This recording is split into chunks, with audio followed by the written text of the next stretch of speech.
Hey everyone, good evening.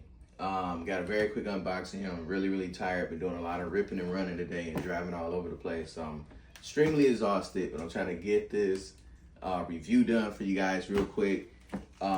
This shoe here, it came early. It was supposed to be here tomorrow, but it came a day early. So I'm happy about that. I picked this up on Saturday. If you know what dropped on Saturday, you know what this shoe is.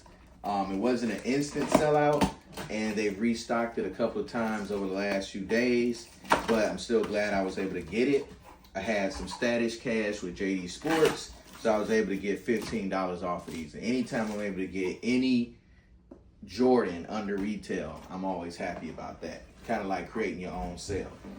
But without further delay, if you've seen the box, then you know what this is.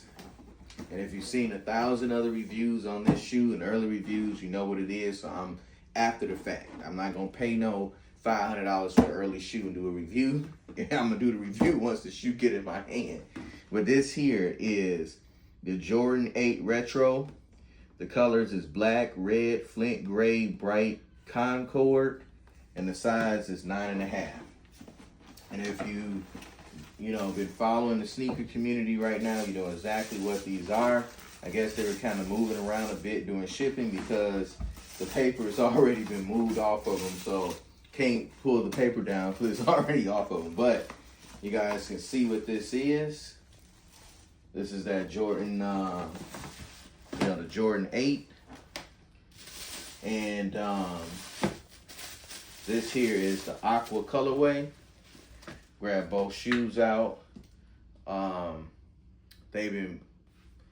Everyone, sorry about that, had to change the lighting around a bit. But these are the Jordan 8 Aquas. These are retroing. The last time these retro was back in 2015. And from what I heard back then, I didn't have no money to buy them in 2015. But from what I heard, they ended up sitting around, ended up going on sale or whatever. And some people said he went to outlets, but I don't know about that. I didn't have the means or the funds to buy them then, but I do now. But this shoe here is similar to the playoff 8s.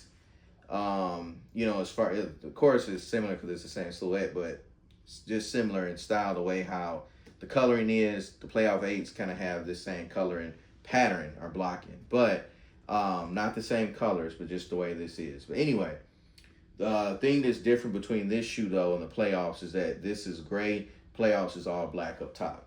But with this particular shoe, you kind of got like that Concord or that purple color. And then you got like that turquoise or teal color there. And it's kind of like in that graphic area here. The back part of the shoe is gray. The upper is this black suede or nubuck.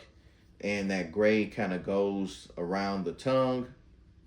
The tongue is black, but the little fabric around the Jordan is that Concord and that teal color.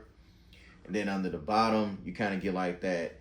This is how you know like this is kind of dropped in the 90s originally, because when you look at the bottom of the shoe and you look at this graphic here and the graphic under the bottom, this is kind of like that 90s vibe where you had like cross colors. I think it was called it was Cross Colors, I believe. And the other one, they had the clothing line called Damage, Used.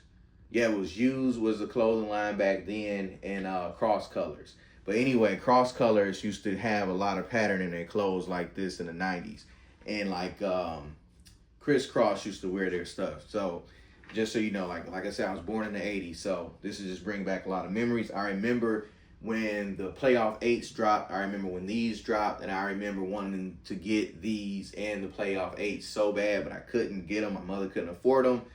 She took us to Payless, and we had to get the fake pair like these. They were XJ900s, and I'll never forget, I went to school, and one of the kids was like, wait a minute, is them Jordan 8s? And then another kid was like, no, man, them XJ900s. And I thought I was sweet until they said that. Once they said that, my confidence just dropped. Because I was like, man, that's crazy. And they started roasting me, and rest is history. But I still was happy that my mother was able to get me some kind of shoes to have on my feet. She did the best that she could. But now I'm grown, make my own money, so I can finally afford to get stuff like this.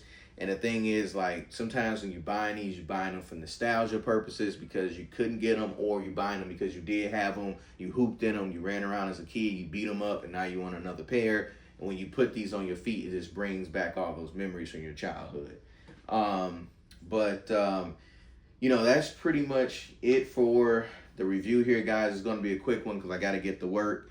It's kind of hard to see the,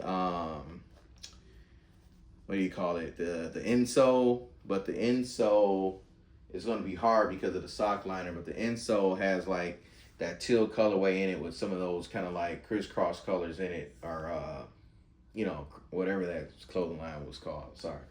Like I said, I'm tired, guys, but I did want to get a review in and let you guys see these. And I know you probably saw them a million times. You probably already got you a pair now because after release date. But I still wanted to do a quick review on them and let you guys check them out. Just in case you haven't gotten a pair, you're able to see them here.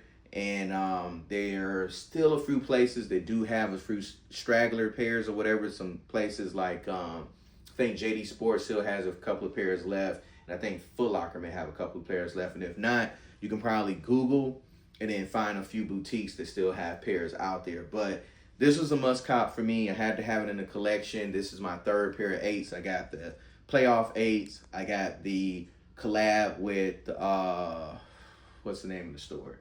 Soulfly, when they did their Jordan 8 back in 23, because that was like the anniversary for the 8. So Soulfly did a collaboration with Jordan on the Jordan 8 that year. I have those 8s and now these, so that's 3 pair of Jordan 8s. And then once the Bugs Bunny drops, I'm going to have to get those, and I'll have, you know, 4 pairs of Jordan 8s. But for me, like with these shoes, if you have a pair, you know what I'm saying. If you don't have a pair and you wonder how they feel, they are a heavy shoe. When you put them on, they don't feel like a regular Jordan. The weight is really, really heavy. That's why when you see like the winterized Jordans, a lot of times they'll make the Jordan 8 into like a winterized Jordan boot, because this is like almost at a boot. It's like 75% to boot hood, basically. So it's a heavy shoe, but it is actually kind of comfortable. Like to be a Jordan silhouette or whatever, be a Jordan, this is probably, in my opinion, one of the more comfortable Jordan 8s, because what I like to do with any of my shoes, I don't tie them. I rarely ever tie a pair of shoes that I wear. Maybe if it's a low top shoe that has no kind of support and I gotta tie, I'll tie them up to keep them from flying off my feet. But I typically leave my shoes unlaced, and so with my other Jordan 8s, I leave them completely unlaced, let the laces hang down, and then I just strap up the straps. And then sometimes I'll leave the straps open and still have them unlaced, but they feel very, very comfortable on feet. I would say like these fit way more comfortable than a lot of the silhouettes. Like the 3s are really comfortable.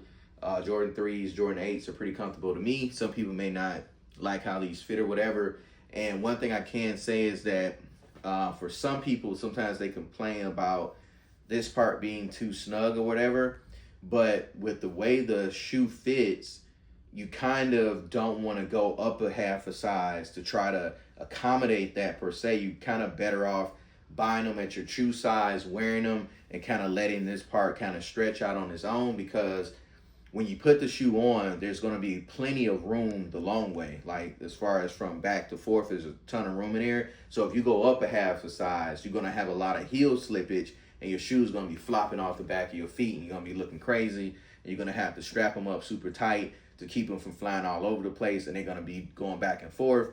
And then when you're trying to escape just a slight tightness here, you'll end up scraping the sides of your feet back and forth, the shoe going back and forth, because then it's going to be too big. So I would just say if they feel slightly snug here, wear them a couple of times, they'll loosen up. My 8s weren't actually tight here per se, but they were like, you know, tighter fitting than normal. But after like one or two wears, that loosened up, and with the length of the shoe and with that loosening up, they felt amazing. I'm so glad I didn't go up a half size, because I would have been mad. So I'm going to go ahead and get ready to wrap this video up, guys. I got to get to work. Thank you so much for tuning in. Thank you so much for watching. Please remember to like, comment, and subscribe. I got maybe 1 or 2 more videos coming you guys' way. Appreciate you guys for watching and for looking out. You guys have a great one, and be safe out there.